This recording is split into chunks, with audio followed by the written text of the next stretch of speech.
అత్తమ్మ టీవీలో ఈరోజు ఆంధ్ర గుంటూరు స్పెషల్ చారు ఎలా తయారు చేయాలో నేర్చుకుందాం. ఎంతో టేస్టీగా ఉండే ఈ గుంటూరు రసం తయారీకి కావలసిన పదార్థాలు: చింతపండు నిమ్మకాయ సైజ్ అంతా తీసుకోండి, పసుపు 1/2 టీ స్పూను, అలాగే పంచదార 1 టీ స్పూన్, ఇది మంచి రుచినిస్తుంది చారుకి. నీళ్ళు 2 లీటర్లు, తాలింపుకి ఆవాలు 1 టీ స్పూన్, అలాగే జీలకర్ర 1/2 టీ స్పూన్, ఎండుమిర్చి 2, వెల్లుల్లి రెబ్బలు 2, నూనె 1 టేబుల్ స్పూన్, ఉప్పు రుచికి సరిపడా, కరివేపాకు కొత్తిమీర 2 రెమ్మలు లేదా ఒక్కొక్క రెమ్మ తీసుకోండి, మిరియాల పొడి 1 టేబుల్ స్పూన్, బాగా పండిన టమాటాలు 2. ఇప్పుడు రసం పౌడర్ తయారీకి కావలసిన పదార్థాలు: ధనియాలు 1 టీ స్పూన్, ఎండుమిర్చి 4, వెల్లుల్లి 3, జీలకర్ర 1 టీ స్పూన్, ఉల్లిపాయ 1 2 ముక్కలుగా కట్ చేసి పెట్టుకోండి, అలాగే కందిపప్పు 2 టేబుల్ స్పూన్లు. దీనివల్ల రసం మంచి టేస్ట్ వస్తుంది. ఇవన్నీ మసాలా పౌడర్ తయారీకి కావలసినవి. అలాగే 1 టేబుల్ స్పూన్ మిరియాలు. ఇప్పుడు రసం పౌడర్ తయారీకి కావలసిన పదార్థాలన్నీ పక్కన పెట్టుకోండి. ఇప్పుడు తయారీ విధానం నేర్చుకుందాం. ముందుగా రసం పౌడర్ తయారీ నేర్చుకుందాం. ఒక డ్రై పాన్ పెట్టి వేడైన తర్వాత అందులో కందిపప్పు, ధనియాలు, అలాగే జీలకర్ర, ఎండుమిర్చి, వెల్లుల్లి రెబ్బలు, అలాగే మిరియాలు వేసి సిమ్లో పెట్టి ఒక 2-3 నిమిషాల పాటు వేయించండి. అంటే ఇవన్నీ పచ్చివాసన పోయి మంచి స్మెల్ వచ్చే వరకు సిమ్లో పెట్టి వేయించండి.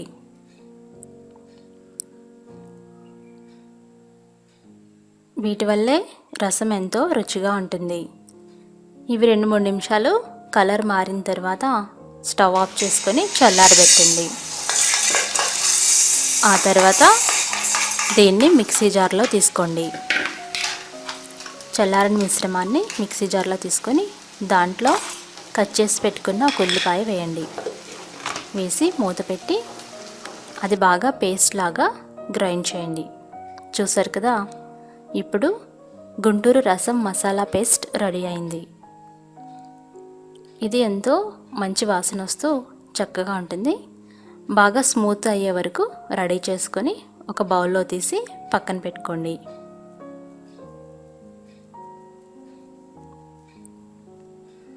ఈ మసాలా పేస్ట్ వల్ల ఈ చారు ఎంతో రుచిగా ఉంటుంది. ఇందులో అవసరమైతే 2-3 కరివేపాకు రెబ్బలు కూడా వేసుకొని పేస్ట్ లాగా తయారు చేసుకోండి. ఈ గుంటూరు మసాలా పేస్ట్ పక్కన పెట్టుకున్నాం కదా. ఇప్పుడు ఒక లోతుగా ఉన్న గిన్నె తీసుకొని అందులో 2 లీటర్లు నీళ్లు పోసుకోండి. నేను ఇక్కడ 2 లీటర్లకి చెప్తున్నాను. మరింత అవసరం అనుకుంటే మరి కొంచెం నీళ్లు పోసుకోండి. అందులో నిమ్మకాయ సైజ్ అంతా చింతపండు వేయండి. అలాగే టమాటాలు తీసుకొని వాటిని చిదుముకోండి. కట్ చేయడం కంటే చేత్తో పెద్ద ముక్కలుగా చిదిమితే ఆ రుచి బాగుంటుంది. అందుకని నేను ఇక్కడ 2 టమాటాలని చేత్తో చిదిమి పెద్ద పెద్ద ముక్కలుగా వేస్తున్నాను.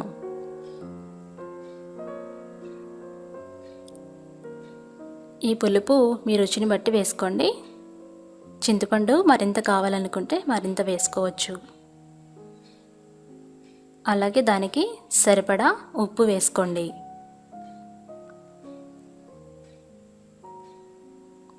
ఆ తర్వాత అందులో 1/2 టీ స్పూన్ పసుపు వేసుకోండి. ఇప్పుడు ఇవన్నీ బాగా కలిసేలాగా చింతపండు నాని రసం వచ్చే వరకు, అలాగే టమాటాలు కూడా వాటి రసం వచ్చే వరకు బాగా కలయబెడుతూ కలపండి. బాగా పిసుకుతూ కలయబెడితే అది ఒక మంచి టేస్ట్ వస్తుంది. అలాగే ఈ చింతపండు అన్నీ కరుగుతుంది. ఇప్పుడు దాన్ని స్టవ్ మీద పెట్టి మీడియం ఫ్లేమ్లో రోలింగ్ బాయిల్ అయ్యే వరకు ఉడికించుకోండి.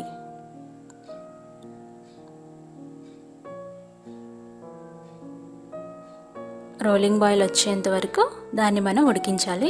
మీడియం ఫ్లేమ్లో పెట్టుకొని మూత పెట్టుకొని ఉడికించుకోండి. ఆ తర్వాత దాంట్లో మనం తయారు చేసి పెట్టుకున్న మసాలా పేస్ట్ వేయండి. మసాలా పేస్ట్ వేసి ఒకసారి బాగా కలియబెట్టండి. ఈ మసాలా పేస్ట్తో పాటు చింతపండు, టమాటాలు, మిగతా వాటర్లో ఇవన్నీ బాయిల్ అవ్వాలి. అందుకోసం మనం ఒకసారి కలియబెట్టి ఇప్పుడు దాంట్లో మిరియాల పొడి వేస్తున్నాం. రసం పేస్ట్లో కూడా వేసాము, కానీ ఫ్రెష్గా వేసుకుంటే మిరియాల పొడి ఆ చారుకి ఎంతో రుచి వస్తుంది. ఒక టీ స్పూన్ మిరియాల పొడి వేసుకొని మళ్ళా కలియబెట్టండి. అవసరం అనుకుంటే కరివేపాకు కూడా వేసుకోండి. కలియబెడుతూ ఇప్పుడు మీడియం ఫ్లేమ్లో బాగా బాయిల్ అయ్యే వరకు ఉడికించుకోండి. ఒక టీ స్పూన్ పంచదార వేయండి.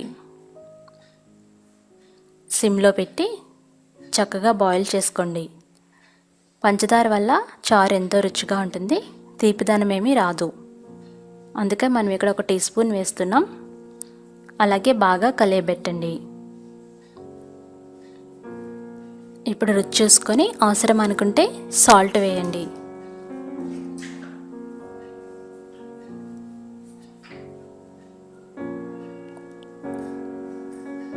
సిమ్లో ఉడికించుకున్న తర్వాత ఇప్పుడు తాలింపు పెట్టుకుందాం.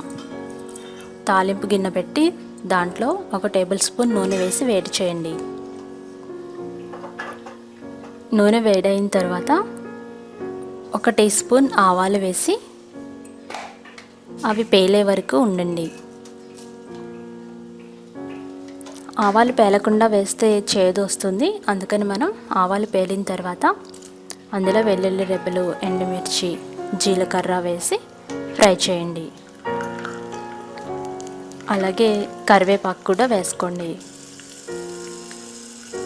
ఈ తాలింపు సిమ్లో పెట్టి ఫ్రై చేయండి. ఇందులో కొత్తిమీర, కరివేపాకు వేసి తాలింపు బాగా వేగే వరకు సిమ్లో పెట్టి ఫ్రై చేసుకోండి.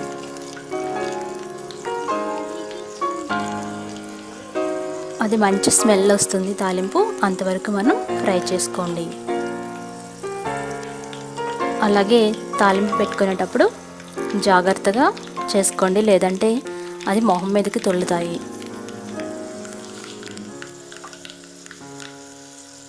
చూస్తారు కదా, తాలింపు బాగా వేగుతుంది.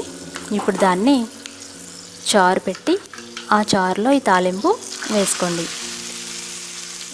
అది ఎప్పుడైతే సుయ్యమని వస్తుందో, మంచి సౌండ్ వస్తే అప్పుడు మీరు తాలింపు బాగా వేయించినట్టు అర్థం. తాలింపు బాగా వేగి ఎంతో మంచి వాసన వస్తూ ఉంటుంది. ఇప్పుడు చారు తాలింపు వేసుకున్న తర్వాత ఒకసారి బాగా కలియబెట్టి మరో 5 నిమిషాల పాటు సిమ్లో పెట్టి ఉడికించుకోండి.